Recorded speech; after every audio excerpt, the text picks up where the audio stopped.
आज हम बात करते हैं रोजा के बारे में कि रोजा क्या है। अस्सलाम वालेकुम दोस्तों, उम्मीद करता हूँ कि आप सब अच्छे हैं। चलो वीडियो स्टार्ट करते हैं। रमजान क्या है? रमजान का महीना कमरी महीनों में 9वां महीना है। इसकी वजह तस्मी ये है कि रमजान रमज़ा से मुश्तक है और रमज़ा के लुग़वी मानी जला देने के हैं। चूंकि इस महीना में अल्लाह ताला मुसलमानों को गुनाहों से पाक व साफ कर देता है, इसलिए इसका नाम रमज़ान हुआ। रमज़ान और रोज़ा अल्लाह तबारक व तआला ने अपने कलाम पाक में इरशाद फरमाया है,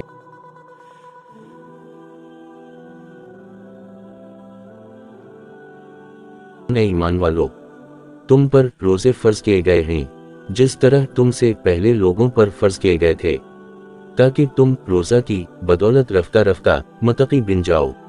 सूरत अल-बकरा 183। इस आयत में अल्लाह ताला ने रोजा की फर्जियत का हुक्म मुसलमानों को एक मिसाल से दिया है कि रोजा की फर्जियत सिर्फ तुम्हारे साथ खास नहीं बल्कि पिछली उम्मतों पर भी फर्ज किया गया था।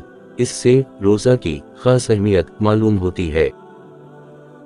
में इशारा है कि तक़वी की क़ुव्वत हासिल करने में रोजा का बड़ा असर है, क्योंकि रोजा से अपनी ख्वाहिशात को काबू में रखने का मलका पैदा होता है और वही तक़वी की बुनियाद है। रसूल अल्लाह ने इरशाद फरमाया कि अल्लाह ताला फरमाता है, इंसान के हर नेक अमल का बदला 10 गुना से लेकर 700 गुना तक दिया जाता है, लेकिन रोजा का बदला मैं खुद ही अता करूंगा क्योंकि वो मेरे लिए है।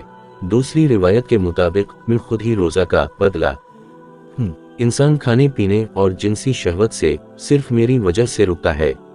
रोजादार को 2 खुशियां मिलती हैं, एक वक्ती इफ्तार के वक्त और दूसरी दायमी अल्लाह से मुलाकात के वक्त। बुखारी व मुस्लिम गरजे के इस हदीस क़दसी से मालूम हुआ कि अल्लाह ताला रोजा का बदला खुद ही अता फरमाएगा और इतना बदला देगा कि इसको शुमार भी नहीं किया जा सकता।